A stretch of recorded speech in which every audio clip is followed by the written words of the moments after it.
അമ്മയെ അത്ഭുതപ്പെടും. എന്തൊരു ധിഷണാശാലിയ! ആ കുട്ടിയുടെ പേര് ആർക്കും അറിയില്ല, പക്ഷെ ഇന്നും ആ കുട്ടി അറിയപ്പെടുന്നത് കാക്കശ്ശേരി ഭട്ടതിരി എന്നാണ്. കാക്കകളെ വേർതിരിച്ചു മനസ്സിലായി. ഇന്നും കാക്കശ്ശേരി ഇല്ല, ഗുരുവായൂരുണ്ട്. ആ കുഞ്ഞ് 7 വയസ്സായി. ഇങ്ങനെ ഒരു തർക്കം നടക്കുന്നുണ്ട്. അവിടെ 101 കിഴിയുണ്ട്. 100 കിഴി വിജയിക്കുന്ന ആൾക്ക്, അവസാനത്തെ കിഴി അവിടെ ഏറ്റവും പ്രായമുള്ള ആൾക്ക്. അങ്ങനെയാണ്. അതാ ഏറ്റവും പ്രായമുള്ള ഒരാൾ ചെന്നാൽ അവർക്ക് കൊടുക്കും. അങ്ങനെ ഈ കുഞ്ഞ് സാമൂതിരിയുടെ അവിടെ തർക്കത്തിന് ചെല്ലുകയാണ്. പോകുന്ന പോക്കിയിൽ തന്റെ ബാല്യക്കാരനുണ്ട് ശങ്കരനെ വിളിച്ചു. കൂടെ ചില സാമഗ്രികളൊക്കെ എടുത്തു. കുഞ്ഞങ്ങനെ ഈ വാദപ്രതിവാദത്തിന് ചെല്ലുകയാണ്. ഉദ്ദണ്ഡശാസ്ത്രികൾ എന്ന് പറഞ്ഞാൽ വനസഞ്ചാരി സിംഹം സർവ ഗജങ്ങളെയും മസ്തകത്തിലടിച്ചു വീഴ്ത്തിയ ആ സിംഹം വരികയാണ്. 2 പേരും ഇരുന്നപ്പോ ഈ കൊച്ചുകുട്ടി നരുത് തിരിയുള്ളൂ. ഇദ്ദേഹമാണെങ്കിലോ വലിയ വിദ്വാൻ, പണ്ഡിതൻ, വലിയ പ്രായമുള്ള വയോവൃദ്ധൻ. അദ്ദേഹം ഇരുന്ന അഹങ്കാരത്തോടെ, തർക്കമാണല്ലോ, തർക്കത്തിലൊരു പ്രശ്നം എന്താ വെച്ചാൽ ക്ഷീണിച്ചു എന്ന് കണ്ടടിച്ചു കാരണം. വീട്ടിലങ്ങനെയല്ലേ, ഒരാളൊന്ന് കുനിഞ്ഞു കൊടുത്താണ്ടല്ല പിന്നെ അയാൾക്ക് പിന്നെ ഉയരാൻ പറ്റില്ല. അതുപോലെ നാവ് കൊണ്ടുള്ള തർക്കം അങ്ങനെയാണ്. തർക്കത്തിൽ ഒരാൾ ക്ഷീണിച്ചാൽ അടിച്ചു കയറണം. അതുകൊണ്ട് ആദ്യം തന്നെ മനസ്സിനെ ഇടിപ്പിച്ച് വീഴ്ത്തുക, മനസ്സുകൊണ്ട് ദുർബലനാക്കുക. അതുകൊണ്ട് ആദ്യം തന്നെ ഈ കുഞ്ഞിനെ കളിയാക്കാൻ തീരുമാനിച്ചു ഉദ്ദണ്ഡശാസ്ത്രികൾ. ഉദ്ദണ്ഡശാസ്ത്രികൾ ഈ കുഞ്ഞിനെ നോക്കി പറഞ്ഞു, ആകാരോ ഹ്രസ്വ എന്ന് പറഞ്ഞു. എന്താ പറഞ്ഞത്? ആകാരം, രൂപം, ഹ്രസ്വം, കുറച്ച്, നീ ഇത്തിരി അല്ലട ഉള്ളൂ. ഇങ്ങനെയൊക്കെ നമ്മുടെ മുഖത്ത് നോക്കി പറഞ്ഞാൽ തന്നെ പ്രായം കൂടുമ്പോ ഇഷ്ട, എന്നാലും ഒരു അല്ലേ നമ്മുടെ ആത്മവിശ്വാസം. അപ്പൊ ഈ കുട്ടിയുടെ മുന്നിൽ നോക്കി കുട്ടിയെ കളിയാക്കി കൊണ്ട് പറഞ്ഞു, ആകാരോ ഹ്രസ്വ. കുട്ടി ഉടനെ പറഞ്ഞു, നഹി നഹി അകാരോ ഹ്രസ്വ ആകാരോ ദീർഘ.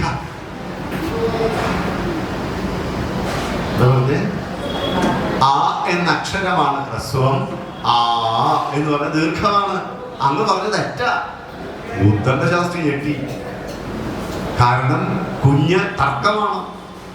ഉടനെ തന്നെ ഉദ്ദണ്ഡശാസ്ത്രി പറഞ്ഞു, ആഹാ അങ്ങനെയാണോ, എന്നാ തുടങ്ങാം എന്ന് പറഞ്ഞ് തൻ്റെ ഉദ്ദണ്ഡശാസ്ത്രികളുടെ കൂടെ ഒരു തത്തയുണ്ട്. ഈ തത്തയാണ് ആദ്യം മറ്റുള്ളവരോട് വാദപ്രതിവാദം നടത്തുന്നത്. തത്തയുടെ മുന്നിൽ പിടിച്ചു നിൽക്കാൻ പറ്റാതെ പലരും അവിടെ തന്നെ ഇട്ടിട്ട് പോകും. അതുകൊണ്ട് തത്തേനെ എടുത്ത് മുന്നിലെ വെച്ചിട്ട് പറഞ്ഞു, എന്നാ തുടങ്ങാം. അപ്പൊ ഈ കുഞ്ഞു പറഞ്ഞു, വരട്ടെ വരട്ടെ ശങ്കര. അപ്പൊ ശങ്കരൻ ബാഗിൽ നിന്ന് ഒരു പൂച്ചേനെ എടുത്തു. ആ പൂച്ചേനെയാണ് കുട്ടി മുന്നിലെ വെച്ചു. അപ്പൊ പറഞ്ഞു, ഇനി തുടങ്ങാം. പൂച്ചയെ കണ്ടതോടുകൂടി തത്ത പതുങ്ങി പിന്നോട്ട് പോയി. അപ്പൊ ചോദിച്ചു, അന്ത പൂന എന്തിനെന്ന് ചോദിച്ചു. അന്ത തത്തക്ക് ഇന്ത പൂന ഉത്തരം കൊടുക്കും എന്ന് കുഞ്ഞു പറഞ്ഞപ്പോൾ വീണ്ടും ഞെട്ടി.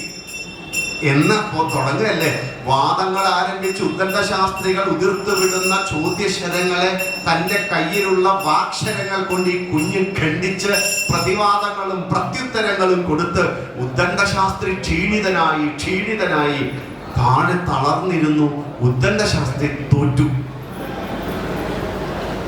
തോറ്റപ്പോ വല്ലാതെ വിഷമത്തോടു കൂടിയിരുന്ന ഉദ്ദണ്ഡശാസ്ത്രികളെ നോക്കി ആത്മവിശ്വാസത്തോടെ കുഞ്ഞു പറഞ്ഞു, അങ്ങൊരു കാര്യം ചെയ്യും, അങ്ങേക്ക് അവസാനത്തെ ഒരു അവസരം ഞാൻ തരാം. അങ്ങൊരു വാദം ഉന്നയിക്കും. ആ വാദം ഉന്നയിക്കുന്നത് ശരിയാണെങ്കിൽ തെറ്റാണെന്ന് ഞാൻ സമർത്ഥിക്കും. ഇനിയല്ല, അങ്ങ് ഉന്നയിക്കുന്ന വാദം തെറ്റാണെങ്കിൽ ശരിയെന്നും ശരിയാണെങ്കിൽ തെറ്റെന്നും ഞാൻ സമർത്ഥിച്ചോളാം. ഇത് കേട്ടപ്പോൾ ഉദ്ദണ്ഡശാസ്ത്രികളെ കണ്ണ് തിളങ്ങി. ഉദ്ദണ്ഡശാസ്ത്രികൾ ഉടനെ തന്നെ ഈ കുഞ്ഞിനെ നോക്കി പറഞ്ഞു, ഭവമാത പതിവ്രത. നിന്റെ അമ്മ പതിവ്രതയാണ്. നീ കുഞ്ഞെന്ത് പറയണം? നീ തെറ്റാന്ന് പറയണ്ടേ? തെറ്റാന്ന് പറഞ്ഞാൽ അമ്മ പതിവ്രതയല്ലെങ്കിൽ തർക്കത്തിൽ നിന്നല്ല ഒരു സഭയിലും വന്ന് സംസാരിക്കാനുള്ള അധികാരമില്ല. കുഞ്ഞിനെ അപ്പം തന്നെ കെട്ടോട്ടടി.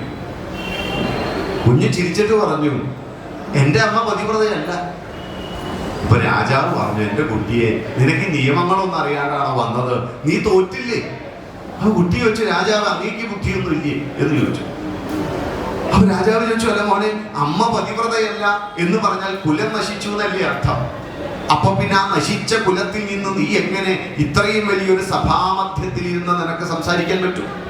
അതുകൊണ്ട് അത് സാധ്യമല്ലല്ലോ. അപ്പൊ കുഞ്ഞു പറഞ്ഞു, ഞങ്ങൾ നമ്പൂതിരി കുലത്തിന്റെ വിവാഹ സങ്കല്പങ്ങൾ വല്ലതും അറിയോ രാജാവേ നിങ്ങൾക്ക്? നമ്പൂതിരി കുലത്തിൽ ഒരു പെൺകുട്ടിക്ക് വിവാഹം കഴിക്കുമ്പോൾ 4 ദിവസം ഈ പെൺകുട്ടിയെ ലോകത്തുള്ള ഇന്ദ്രനും നക്ഷത്രങ്ങൾക്കും സർവ്വദേവതകൾക്കുമായി സമർപ്പിക്കുന്ന ഒരു ചടങ്ങുണ്ട്. വിവാഹം കഴിഞ്ഞാൽ 4-ാം ദിവസമാണ് വരനോടൊപ്പം ശയിക്കാൻ പറ്റൂ. ആ 3 ദിവസവും എൻ്റെ അമ്മയെ സർവ്വദേവഗണങ്ങൾക്കുമായി സമർപ്പിച്ച് ആ മുറിയിൽ ആ പെൺകുട്ടി ഇരിക്കുമ്പോൾ മുതിർന്നവരെല്ലാം പുറത്ത് ഇങ്ങനെ ആ കുഞ്ഞിന് നല്ലത് വരാൻ പ്രാർത്ഥിച്ചിരിക്കുമ്പോൾ സർവ്വദേവഗണങ്ങൾക്കും 3 ദിവസം എൻ്റെ അമ്മയെ സമർപ്പിച്ചത് കൊണ്ട് ഹേ മഹാരാജാവേ, എൻ്റെ അമ്മ പതിവ്രതയല്ല. രാജാവ് തോറ്റു. 7 വയസ്സുള്ളൊരു കുഞ്ഞിന് തൻ്റെ പാരമ്പര്യത്തിൻ്റെ വിവാഹ സങ്കല്പവും ആ വിവാഹത്തിൽ ഓതുന്ന മന്ത്രങ്ങളുടെ അർത്ഥവും അറിയുന്ന ഇത്തരം പാരമ്പര്യത്തിൻ്റെ ഔന്നത്യം ആ നാരായവേര് നനച്ച് നടന്ന കുഞ്ഞുങ്ങൾ നമ്മുടെ പാരമ്പര്യത്തിലുണ്ട്. നമുക്കോ വിവാഹത്തിൻ്റെ മുഴുവൻ സൗന്ദര്യവും നശിപ്പിച്ച് നമ്മൾ പടിഞ്ഞാറിനെ നോക്കിയ പടിഞ്ഞാറൻ നോക്കികളായി. ഇപ്പോൾ നമുക്കൊരു കണ്ണടയുണ്ട്. ആ കണ്ണടയുടെ പേര് യൂറോ കണ്ണട. എന്തിനും ഏതിനും പടിഞ്ഞാറിനെ നോക്കുക, അവൻ ചെയ്യുന്നത് അനുകരിക്കുക. നമ്മുടേതോ നാം ഇന്ന് ചെയ്യുന്നത് കുലച്ച ചെന്തെങ്ങിന്റെ ചുവട്ടിൽ നിന്ന് നാം സോഡ കടം വാങ്ങി കുടിക്കും. എന്താ ചെയ്യുന്നേ? നല്ല ഇളനീരുണ്ട് തരട്ടെ, വേണ്ട സോഡയൊക്കെ, അതാണ് താല്പര്യം. അകക്കഴമ്പ് വലിച്ചെറിഞ്ഞ് പുറന്തൊലി ചവച്ച് തിന്നുന്ന ആ അധപ്പതനം. ഇതെന്തൊരു അധപ്പതനമാണ്! നല്ല കഴമ്പുണ്ട് തരട്ടെ, ഇല്ല, വായിൽ ചൂയിങ്കവും ഇട്ട് ജീവിക്കാനാണ് ഇഷ്ടം.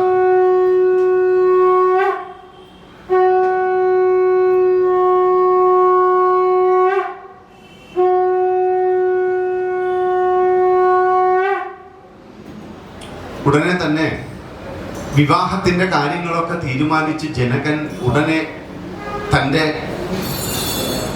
ആചാര്യനായ ശതാനന്ദനോട് പറഞ്ഞു, അല്ലയോ ശതാനന്ദ, ഇത്രയും വലിയൊരു ചടങ്ങ് നടക്കാൻ പോവല്ലേ, അതുകൊണ്ട് എൻ്റെ അനുജനായ കുശധ്വജൻ സാങ്കാശം എന്ന് പറയുന്ന ഒരു രാജ്യമുണ്ട്. ആ രാജ്യത്തിന്റെ അധിപനാണ് ജനകന്റെ അനുജനായ ആ കുശധ്വജനെ വേഗത്തിൽ വിളിക്കാൻ പറഞ്ഞു. കുശധ്വജനെ വിളിക്കാൻ വേണ്ടി പെട്ടെന്ന് ആളുകൾ പുറപ്പെട്ടു, ദൂതന്മാർ പുറപ്പെട്ടു. കുശധ്വജൻ വന്നു. ആ കുശധ്വജനും കൂടി ചേർന്നിരുന്നിട്ടാണ് വിവാഹത്തെ പറ്റി ചിന്തിക്കുന്നത്. അങ്ങനെ 2 കുടുംബക്കാർ 2 വശത്തിരുന്ന് വിവാഹത്തിനെ പറ്റി ആലോചിക്കുകയാണ്. ഇതാണ് വിവാഹ നിശ്ചയം. അപ്പൊ വിവാഹ നിശ്ചയം എങ്ങനെയാ? 2 പാരമ്പര്യങ്ങളെ പരസ്പരം ചേർക്കുവാൻ പാരമ്പര്യത്തിന്റെ മഹത്വം പറയുന്ന ഇടമാണ് വിവാഹ നിശ്ചയം.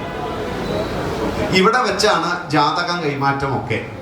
ഇവിടെ വെച്ചാണ് തീയതി നിശ്ചയിച്ചതായിരിക്കാം, നിശ്ചയിക്കപ്പെട്ടുണ്ടാവില്ല. ഏതായാലും അവിടെ വെച്ചാണ് എല്ലാ പ്രഖ്യാപനവും. ഈ പ്രഖ്യാപനം ചെയ്യുമ്പോൾ ഈ പാരമ്പര്യത്തിന്റെ മഹത്വം പറയാൻ 2 കുലാംഗങ്ങളും താഴെ ചമ്രം പടിഞ്ഞിരുന്ന് മുഖത്തോട് മുഖം നോക്കി അവനവന്റെ പാരമ്പര്യത്തിന്റെ മഹത്വം പറയണം. അപ്പൊ ദശരഥന്റെ ഭാഗത്ത് നിന്ന് വസിഷ്ഠൻ എഴുന്നേറ്റ് വസിഷ്ഠൻ പറഞ്ഞു, ഈ ഇരിക്കുന്ന ദശരഥ മഹാരാജാവിൻ്റെ ഈ സൂര്യവംശത്തെ കുറിച്ച് ഞാൻ പറയാം, നിങ്ങൾ എല്ലാവരും കേൾക്കൂ എന്ന് പറഞ്ഞു. അവ്യക്തജാതനായ ബ്രഹ്മദേവൻ ശാശ്വതനും നിത്യനും അവ്യയനുമാണ്. ആ ബ്രഹ്മദേവന്റെ പുത്രനാണ് മരീചി. ആ മരീചിയുടെ പുത്രനാണ് കശ്യപൻ.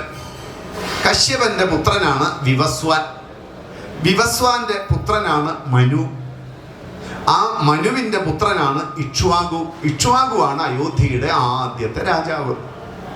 പാരമ്പര്യം പറയുകയാണേ, ആ ഇക്ഷ്വാകുവിന് കുക്ഷി എന്ന് പറയുന്ന ഒരു മകൻ, അതിനുശേഷം വികുക്ഷി എന്ന് പറയുന്ന ഒരു മകൻ, അതിനുശേഷം ബാണൻ എന്ന് പറയുന്ന അടുത്ത രാജാവ്, അതിനുശേഷം അനരണ്യൻ, അതിനുശേഷം പൃഥു, അതിനുശേഷം ത്രിശങ്കു, അതിനുശേഷം ദുന്ധുമാരൻ, അതിനുശേഷം യുവനാശൻ, അതിനുശേഷം മന്ധാതാവ്, അതിനുശേഷം സുഗന്ധി.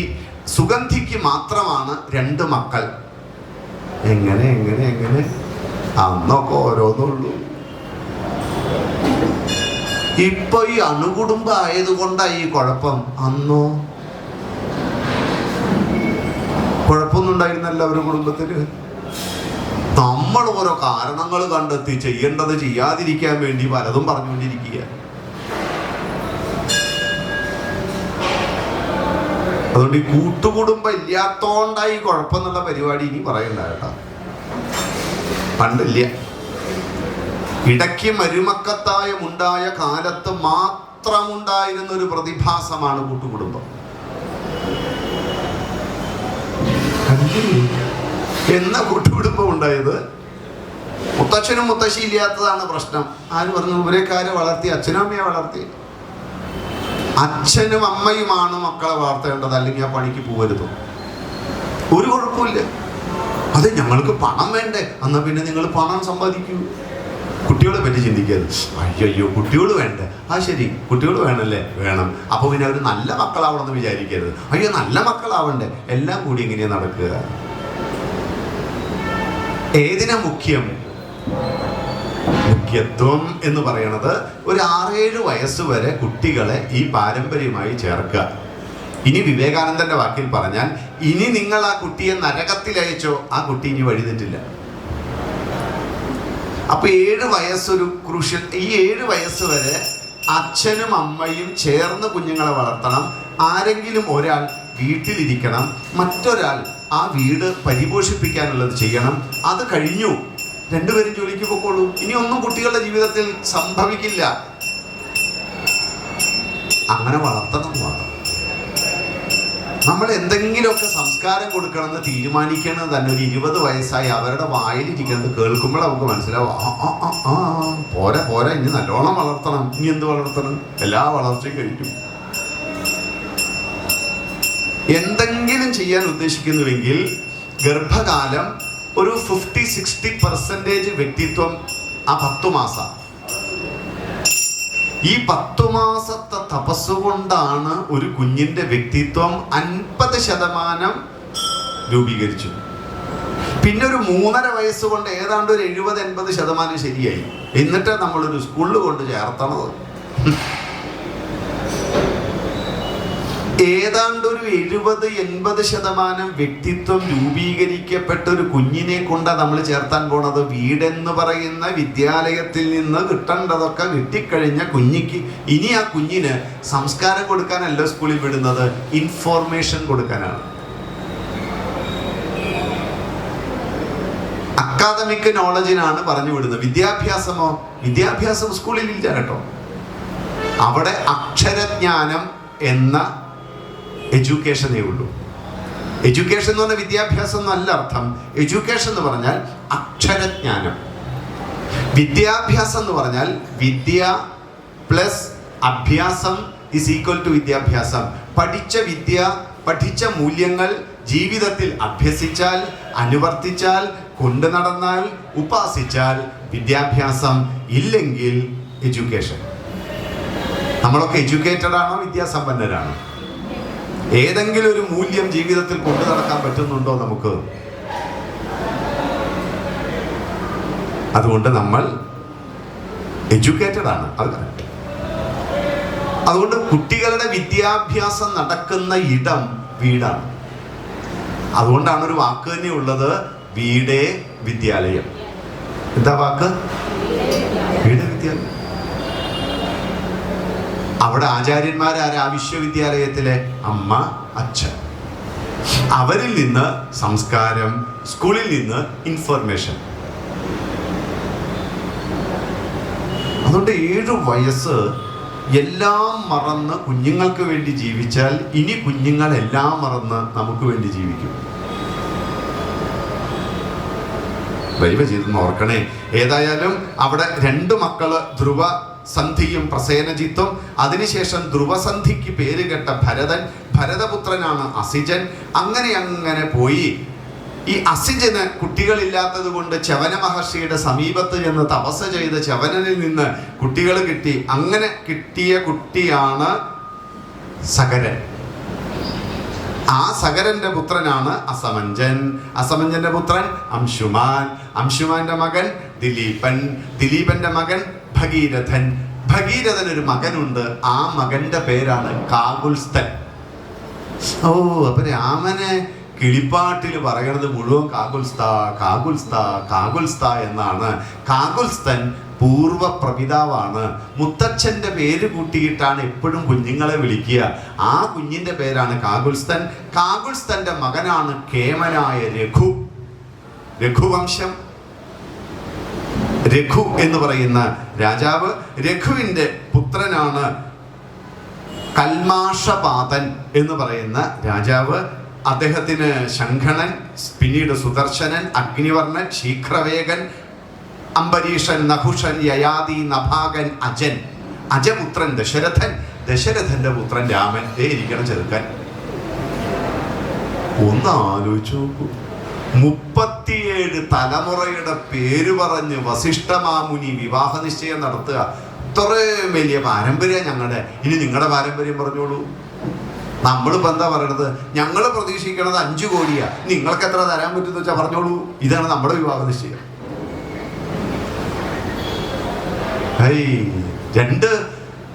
ഒന്ന് ആലോചിച്ചു, എത്ര വലിയ പാരമ്പര്യം നോക്കൂ. ഈ പാരമ്പര്യത്തിലേക്ക് ഒരു പെൺകുട്ടിയെ പറഞ്ഞയക്കുമ്പോൾ ആ പെൺകുട്ടി തന്നെ ഞെട്ടിപ്പോയില്ലേ, ഞാനിനി എത്രത്തോളം മാറിയിട്ട് വേണം അവിടെ പോവാൻ. അപ്പോ ഇത് കേട്ടപ്പോൾ ജനകൻ എഴുന്നേറ്റിട്ട് പറഞ്ഞു, എന്നാൽ എൻ്റെ വംശത്തിൻ്റെ കീർത്തി ഒന്ന് കേട്ടോളൂ ഭഗവാനെ. എൻ്റെ പാരമ്പര്യത്തിൽ എല്ലാവരും ഒന്നിനൊന്ന് മെച്ചമുള്ള കേമന്മാരായിരുന്നു. ആരാപ്പതിൽ കേമൻ എന്ന് വെച്ചാൽ എല്ലാം ഒന്നിനൊന്ന് മെച്ചം. ഏതായാലും നിമി എന്ന് പറയുന്ന രാജാവാണ് ഞങ്ങളുടെ തുടക്കം. നിമിയുടെ മകനാണ് മിഥി. മിഥിയാണ് ഈ നഗരി ഉണ്ടാക്കിയത്. അതുകൊണ്ട് നാടിൻ്റെ പേര് മിഥില എന്നാണ്. മിഥിക്ക് ആദ്യം എനിക്കൊരു പൂർവികന്റെ പേരും ജനകൻ തന്നെയാണ്. അതുകൊണ്ട് മിഥിക്ക് ജനകൻ എന്ന് പറയുന്ന അത്. ജനകന് ഉദാവസു, നന്ദിവർദ്ധൻ, സുകേതു, ദേവരാതൻ, ബൃഹദ്രഥൻ, മഹാവീരൻ, സുധൃതി, ദൃഷ്ടകേതു, ഹരീശൻ, മരു, പ്രതിസന്ധൻ, കീർത്തിരഥൻ, ദേവമീഡൻ, വിബുധൻ, മഹീന്ദ്രൻ, കീർത്തിരാതൻ, മഹാരോമാവ്, സ്വർണരോമാവ്, ഹ്രസ്വരോമാവ്. ഹ്രസ്വരോമാവിന് 2 മക്കൾ. അതിലൊന്ന് ജനകൻ, ഒന്ന് എൻ്റെ അനുജൻ കുശധ്വജൻ. ഇവിടെ ഒരു 24 തലമുറ, അവിടെ 37. സത്യത്തിൽ പാരമ്പര്യവും തമ്മിലല്ലേ വിവാഹം? തലമുറകളും തമ്മിലല്ലേ വിവാഹം? അല്ലാതെ പ്രൊഫഷനും തമ്മിലാണോ വിവാഹം? MBBS, MBA അല്ലേ? ഇന്ന് പ്രൊഫഷനും ആണും പെണ്ണും കല്യാണമൊന്നുമില്ല, അതൊക്കെ പോയി. അതുകൊണ്ട് 2 പേർക്കും ഇപ്പോൾ ഷിഫ്റ്റാണ്. ഭാര്യ ഡേ, ഭർത്താവ് നൈറ്റ്. ജീവിതം സുഖം. കാണാറുണ്ടോ? പിന്നെ വണ്ടിയിലൊക്കെ ട്രെയിനിലൊക്കെ ഞാൻ ഇറങ്ങുമ്പോൾ അവള് കയറുമ്പോൾ അങ്ങനെയൊക്കെ ഒരു കാണാറുണ്ട്. 2 പേർക്കും 2 ലോകം. ഏതായാലും വിവാഹ നിശ്ചയം നമുക്ക് എന്തായാലും നല്ലതാണ്. നിശ്ചയം കഴിഞ്ഞു, വിവാഹം തീയതി നിശ്ചയിച്ചു. എന്നാണ് അടുത്ത ദിവസം. അപ്പോൾ വിവാഹം തീരുമാനിച്ച ആണും പെണ്ണും എന്ത് ചെയ്യണം? വീട്ടുകാരെന്ത് ചെയ്യണം? അതും കേട്ടോളൂ. രാമായണമാണ്. രാമായണത്തിലെ വിവാഹത്തെ സംബന്ധിച്ച ഏറ്റവും മനോഹരമായ സങ്കല്പ